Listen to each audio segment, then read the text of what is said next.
Hello दोस्तों, नमस्कार, जय माता दी। आप सभी को नवरात्रि की हार्दिक शुभकामनाएं। आज हमारी वीडियो का टॉपिक है कि नवरात्रि में कौन कौन से काम नहीं करने चाहिए। चलिए वीडियो को ध्यानपूर्वक देखिए। कभी न करे ये 11 काम, वरना झेलना पड़ सकता है माँ दुर्गा का क्रोध। माँ दुर्गा का शारदीय नवरात्रि 3 अक्टूबर 2024 गुरुवार से शुरू हो रहा है और यह दुर्गा नवमी 11 अक्टूबर को समाप्त होंगी। नवरात्रि के इस 9 दिनों को बहुत पवित्र माना जाता है, इसलिए नवरात्रि के दिनों में ऐसा कोई भी काम न करे जिससे माँ दुर्गा आपसे नाराज हो जाए। नवरात्रि का यह व्रत अत्यंत संयम तथा कठिन अनुशासन का होता है, इसलिए नवरात्रि में कुछ ऐसे कार्य हैं जिन्हें भूलकर भी नहीं करना चाहिए। नंबर 1। नवरात्रि के पावन 9 दिनों के बीच में किसी भी भक्त या आम जन को भी अपने नाखून तथा बाल नहीं काटने चाहिए। साथ ही पुरुषों को भी दाढ़ी और मूंछ काटने की आज्ञा नहीं होती। नंबर 2। यदि आपने माँ दुर्गा के मंदिर में अखंड ज्योत जलाई हुई है तो उसे छोड़कर घर से बाहर कभी न जाएं। नंबर 3। नवरात्रि का व्रत रखने वाले को मैले या बिना धुले वस्त्र नहीं पहनने चाहिए। साथ ही एक वस्त्र को धोने के बाद एक ही बार पहने। नंबर 4। नवरात्रि में 9 दिन तक प्याज, लहसुन या कोई भी तामसिक प्रभाव वाली खाने की वस्तु ग्रहण नहीं करनी चाहिए। नंबर 5। इन पवित्र 9 दिनों में चमड़े या जीवांश से बनी कोई भी वस्तु जैसे कपड़े, जूते, घड़ी, बेल्ट आदि नहीं पहनने चाहिए। नंबर 6। नवरात्रि के दिनों में व्रत करने वाले को नींबू नहीं काटना चाहिए। नंबर 7। नवरात्रि के व्रत में अनाज और नमक के सेवन को वर्जित माना गया है, इसलिए गेहूं, चावल या अन्य अनाज का सेवन करने से बचें। नंबर 8। विष्णु पुराण में यह बताया गया है कि नवरात्रि का व्रत करने वाले को दिन के समय सोना नहीं चाहिए, इससे व्रत खंडित हो जाता है। नंबर 9। यदि किसी मंत्र या स्तुति पढ़ रहे हैं तो बीच में रुकना या किसी को कुछ बोलना नहीं चाहिए, इससे नकारात्मकता को बढ़ावा मिलता है। नंबर 10। जब भी फल खाने के लिए बैठे तो एक ही जगह पर बैठकर ग्रहण करे। फल खाते समय यहाँ वहाँ ना टहले। नंबर 11।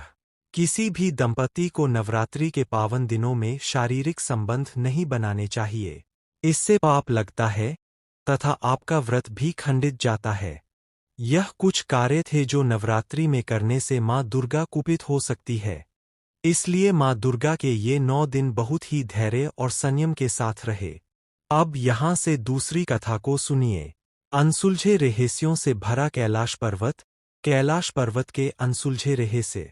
इस पृथ्वी पर बहुत सी ऐसी जगह है जो रहस्यों से भरी हुई है। हर देश में कोई न कोई रहस्यमयी जगह या स्थान अवश्य होता है, जिन रहस्यों का खुलासा आज तक इंसान के द्वारा संभव नहीं हो पाया है। 21वीं शताब्दी जो कि आधुनिक विज्ञान से परिपूर्ण है, वह भी इन रहस्यमयी स्थानों के रहस्य को आज तक सुलझा नहीं पाए है। इनमें से बहुत सी जगह पौराणिक इतिहास से जुड़ी हुई है तथा कुछ प्राकृतिक सौंदर्य को दर्शाते हैं।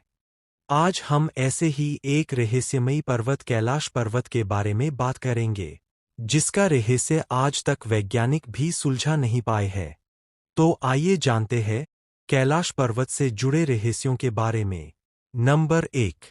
भगवान शिव का निवास स्थान। कैलाश पर्वत की कहानी पौराणिक मान्यताओं से जुड़ी है।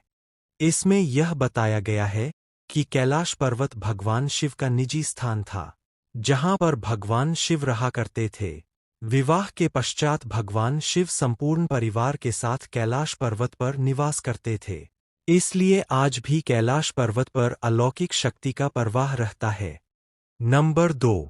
पृथ्वी का केंद्र बिंदु। यह माना जाता है कि कैलाश पर्वत पृथ्वी का केंद्र बिंदु है। कई पृथ्वी के एक तरफ उत्तरी ध्रुव है तो दूसरी तरफ कैलाश पर्वत है। हिंदू धर्म के अनुसार कैलाश पर्वत धरती का मुख्य स्थान है, जहां पर सबसे शक्तिशाली भगवान देवों के देव महादेव यानी भगवान शिव स्वयं निवास करते थे। वैज्ञानिकों के अनुसार इस स्थान को एक्सिस मुंडी भी कहा जाता है, क्योंकि यहाँ पर आकाशीय तथा भौगोलिक ध्रुव का केंद्र है। इस स्थान पर 10 दिशाएं मिलती है तथा एक अलौकिक शक्ति हमेशा प्रवाहित रहते हैं। नंबर 3, मानसरोवर झील तथा राक्षस झील। कैलाश पर्वत पर मानसरोवर झील और राक्षस नामक झील मौजूद है, जिनका अपना ही अलग प्राकृतिक सौंदर्य है। मानसरोवर झील का आकार सूर्य के समान दिखाई देता है और इसका पानी बहुत शुद्ध होता है, जबकि दूसरे झील जिसे राक्षस झील के नाम से जाना जाता है, वह खारे पानी का स्रोत है और इसका आकार चंद्रमा के समान दिखाई देता है। इस प्रकार मानसरोवर झील तथा राक्षस झील दोनों सकारात्मक तथा नकारात्मक ऊर्जा से संबंधित है। जहां एक ओर मानसरोवर झील सूर्य की सकारात्मक ऊर्जा को दर्शाती है, तो वहीं दूसरी ओर राक्षस झील चंद्रमा की तरह नकारात्मक ऊर्जा को दर्शाती है। इन झील का निर्माण प्राकृतिक है या नहीं, यह आज तक रेहे से बना हुआ है। नंबर 4, कैलाश पर्वत पर कोई चढ़ाई नहीं कर पाया। बहुत से लोगों ने कैलाश पर्वत पर चढ़ाई करने की कोशिश अवश्य की थी, लेकिन उनमें से कोई भी सफल नहीं हो पाया। आज तक कैलाश पर्वत पर कोई चढ़ाई नहीं कर पाया है। कैलाश पर्वत की ऊंचाई की बात करें तो माउंट एवरेस्ट पर्वत से 2200 मीटर कम ऊंचाई है। कैलाश पर्वत माउंट एवरेस्ट से ऊंचाई में बहुत कम है, लेकिन फिर भी माउंट एवरेस्ट पर हजारों लोग चढ़ाई कर चुके हैं। लेकिन आज तक कैलाश पर्वत पर कोई भी चढ़ाई करने में सफल नहीं हुआ है। यह पर्वत आज भी इंसानों के लिए अजेय है। नंबर 5, नदियों का उद्गम। कैलाश पर्वत से 4 महानदियां निकलती है, जो निम्न है: ब्रह्मपुत्र नदी, सिंधु नदी, सतलज नदी व कर्नाली नदी। इन चारों नदियों से आगे चलकर गंगा नदी, सरस्वती नदी तथा चीन देश की अन्य कई नदियां निकलती है।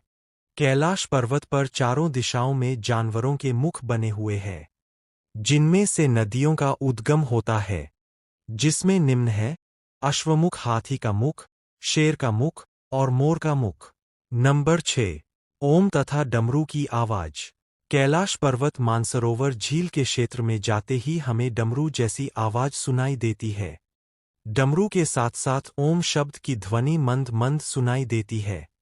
वैज्ञानिकों का यह मानना है कि यह आवाज बर्फ के पिघलने की हो सकती है तथा प्रकाश और ध्वनि के बीच इस तरह का समन्वय बनता है कि जिससे ओम की ध्वनि सुनाई देती है। कैलाश पर्वत के बारे में अन्य जानकारी।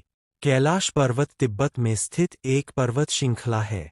इस तीर्थ को अष्टापद, गणपर्वत और रजतगिरी भी कहते हैं।